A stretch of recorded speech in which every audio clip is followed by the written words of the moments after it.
चलिए आपको सीधे ले चलते उत्तर प्रदेश की राजधानी लखनऊ, जहां पर श्री कृष्ण जन्मोत्सव के मौके पर सीएम योगी आदित्यनाथ संबोधित कर रहे हैं। कृष्ण की आदर्श प्रेरणा पूरे देश के अंदर और दुनिया के अंदर संपूर्ण मानवता के कल्याण का मार्ग प्रशस्त कर रही है। जब भी भारत के अंदर कहीं अत्याचार अन्याय हुआ, कहीं कोई अराजकता फैली,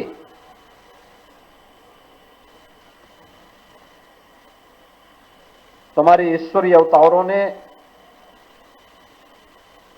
एक विशिष्ट प्रकाश पुंज के रूप में समाज का मार्गदर्शन किया। जब शांति काल हो तो सामान्य नागरिकों को कर्म की प्रेरणा प्रदान करने वाला कर्मण्येवाधिकारस्ते मा फलेषु कदाचन, इस भाव को अंगीकार करने वाली वह प्रेरणा जहां समाज को सदैव ऊर्जावान बनाने के लिए प्रेरित करती रही है, वहीं भगवान की ये प्रेरणा जब समाज संकट में हो, दुष्ट प्रवृत्ति के तत्व जहां कहीं शांति में, विधि व्यवस्था में खलल डालने का प्रयास कर रहे हो, तो परित्राणाय साधूनाम विनाशाय च दुष्कृताम का यह भाव भी दिखाने में और उसे व्यवहारिक धरातल पर उतारने में इन ईश्वरीय अवतारों ने कभी कहीं कोई कोर कसर नहीं छोड़ी। और जब भी शांति के समय हो या संकट का समय, भारतीय समाज के सामने कोई भी इस प्रकार की स्थिति पैदा हुई तो भगवान श्री कृष्ण का यह चरित्र हम सबको एक नई प्रेरणा, नई ऊर्जा से आगे बढ़ाने का कार्य करता है। आज का समय जब पूरा देश एक सकारात्मक दिशा में आगे बढ़ने के लिए कार्य कर रहा है, अपनी विरासत का सम्मान करते हुए एक नई ऊर्जा से आगे बढ़ने का कार्य कर रहा है, उन स्थितियों में बहुत सारे लोगों को यह अच्छा नहीं लगता। भारत की प्रगति, भारत की समृद्धि, वैश्विक मंच पर भारत जिस एक नए अवतार के रूप में जाना जा रहा है, कुछ लोगों को यह अच्छा नहीं लगता। जहां पूरा देश आज गौरव की अनुभूति कर रहा है कि आजादी के अमृत महोत्सव के बाद अमृत काल में नई उपलब्धियों के साथ भारत दुनिया के अंदर जाना जा रहा है, तब इन उपलब्धियों को कहीं ना कहीं कमजोर करने के लिए उनके द्वारा भारत, भारतीयता, भारत की सनातन परंपरा पर उंगली उठाने का प्रयास हो रहा है, विरासत को अपमानित करने का प्रयास हो रहा है, विरासत के प्रति समाज की दृष्टि को कमतर करने का कुत्सित प्रयास हो रहा है। लेकिन इनसे सब भूल गए कि जो सनातन नहीं मिटा था, रावण के अहंकार से जो सनातन नहीं टिका था, कंस के हुंकार से जो सनातन नहीं मिटा था, बाबर और औरंगजेब के अत्याचार से वह सनातन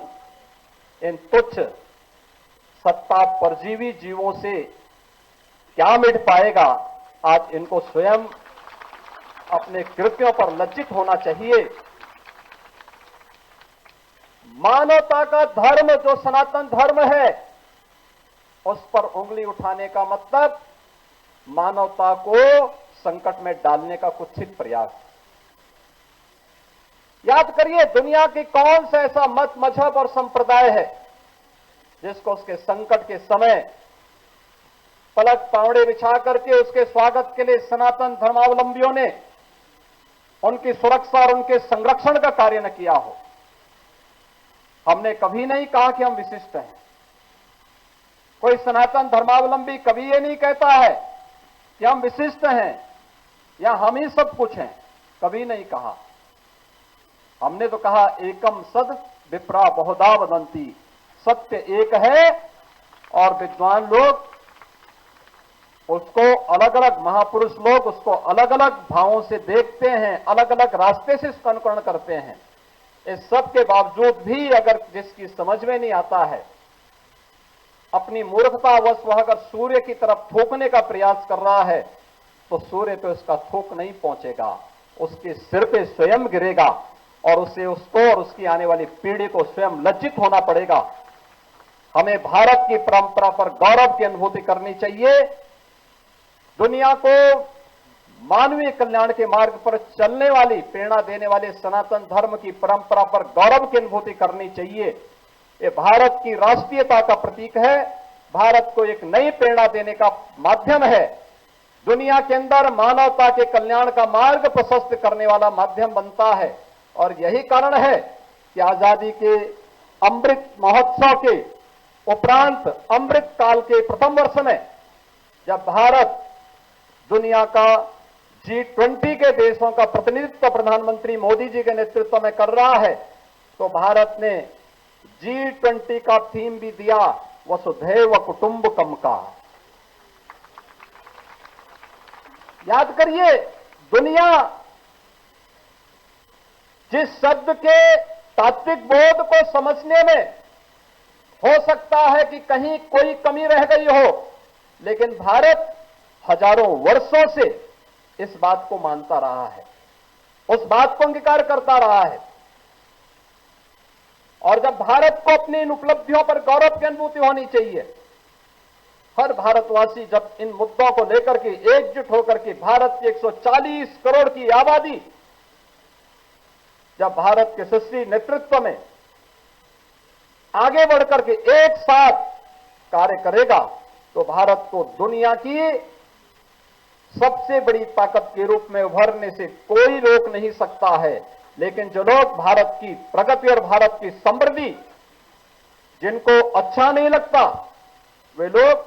कुछ न कुछ व्यवधान पैदा करने का प्रयास करेंगे। हम लोगों को इनकी परवाह के बगैर